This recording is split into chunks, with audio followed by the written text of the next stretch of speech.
இன்னைக்கு சில இடங்கள்ல சில நேரம் பெண்களை இவங்க திருமணம் முடிக்கிற நேரம் சொல்லுவாங்க, எங்களுக்கு ஒன்றும் வானம், புள்ளிய உடுத்தோடுப்போடு அனுப்புங்க. அந்த பெண்ணுடைய அழகு இவருக்கு பிடிப்பட்டோ குணங்கள் பிடிப்பட்டோ ஏதோ ஒரு வார்த்தையில சொல்லிடுவார். அதையும் அவங்க நம்பி எங்களுக்கு பாக்கியமாக கிடைச்ச ஒரு மாப்பிள்ளை ஓடு என்று அனுப்பின பிறகு அந்த பெண் செய்யக்கூடிய சின்ன ஒரு தவறுக்கும் இந்த மாப்பிள்ளையும் அவங்களோட குடும்பத்தாரும் சொல்ற வார்த்தைகள், உன்னைய சும்மா இருக்கிறதுக்கு நாங்க எவ்வளவு பாடுபட்டோம், நாங்க எவ்வளவு கஷ்டப்படுறோம், எங்களுக்கு இது தேவைதான் என்று எவ்வளவு வார்த்தைகளை கொட்டுறாங்க.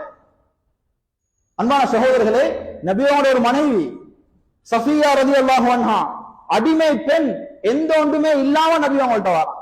ஒரு அடிமை பெண்ணாக வாரான். குடும்பமும் இல்ல, சொத்து செல்வமும் இல்ல. இந்த பெண்ணை அல்லாஹுடைய நபி எப்படி நடத்துறான்? ஒன்றும் இல்லாம எடுத்தேன், எனவே எந்த வேலைகளுக்கு அடிமையா பாவிக்கணும் அப்படியா பாவிச்சாங்க. ஒரு நாள் சஹாபாக்கள் ஒரு பயணத்துக்காக ரெடியாக இருக்கிறாங்க. ஹஃப்ஸா ரலியல்லாஹு அன்ஹா வாராங்க. வாகனத்துக்கு மேல ஏறுற நேரம் கால் தடுக்கி அப்படியே கீழே விழுறான்.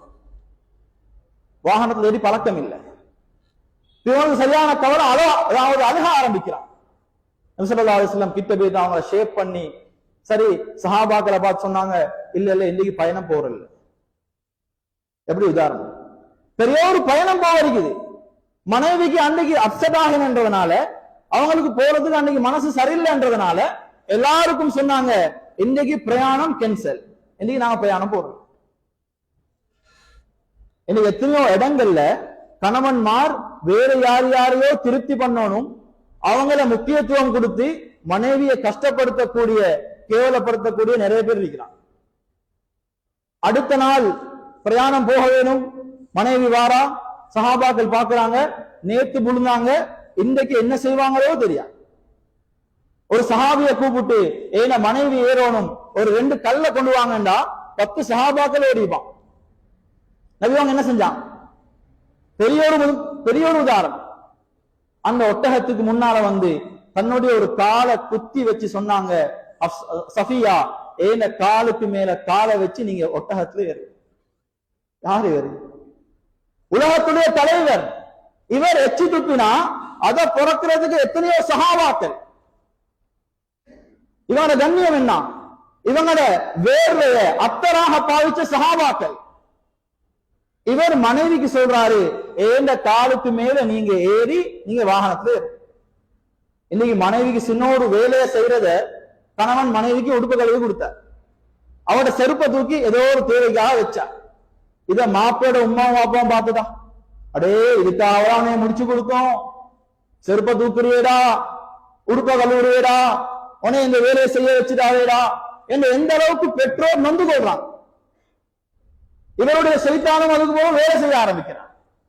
அல்லாஹ்வுடைய நபி ஸல்லல்லாஹு அலைஹி வஸல்லம் சொன்னாங்க, சொல்லி காட்டுறாங்க, என்னைய விட பெரியால் உலகத்துல யாரும் இல்ல, நானே என் மனைவிக்கு இவ்வளவு செகனாவி பேசுகிறேன், நீங்களும் இப்படி செய்யுங்க.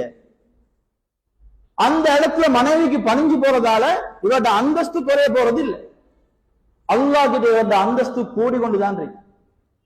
அன்பான சகோதரர்களே, நண்பர்களே, அல்லாஹ்வுடைய நபி இந்த வேலைகள் எல்லாம் செஞ்சுட்டு ஒரு வார்த்தை சொன்னாங்க. அதுதான் முக்கியமான விஷயம். சொன்னாங்க சஹாபாக்கள்கிட்ட, என்னுடைய மனைவியோடு இந்த அளவுக்கு நான் இரக்கமாக இருக்க காரணம் என்ன? கைருக்கும் கைருக்கும் லி அஹ்லிஹி வ அன கைருக்கும் லி அஹ்லி என்று சொன்னாங்க. சொன்னா உங்கள ஆக சிறந்தவர், உங்கள ஆக நல்லவர் தன்னுடைய மனைவி கிட்ட யார் நல்லவராக இருக்கிறாரோ இவர்தான் உண்மையில நல்லவர் என்று சொன்னாங்க. இன்னைக்கு நிறைய பேர் மக்கள்கிட்ட நல்லம், ஸ்கூல்ல நல்லம், அவர் ஜொப் செய்யற இடத்துல நல்லம், மஹல்லால நல்லம், ஆனா மனைவி கிட்ட அவர் ஆக மோசமானவர். மனைவி எப்பயுமே அவரை பத்தி நல்லது சொன்னதில்லை, அவரோட உள்ளத்துல இவரை பத்தி நல்ல எண்ணமே இல்லை. அந்த அளவுக்கு மனைவியோட இவர் மோசமாக நடந்திருக்கிறார். அன்பான சகோதரர்களே, அல்லாஹ்வுடைய நபி ஸல்லல்லாஹு அலைஹி வஸல்லம் மனைவியோட நல்ல முறையில வாழ்ந்து காட்டி சஹாபாக்களுக்கும் சொன்னாங்க, நீங்க நல்லவங்களாக இருக்க வேணுமாக இருந்தா என்னைய போல நீங்களும் வாழுங்கன்னு சொன்னாங்க.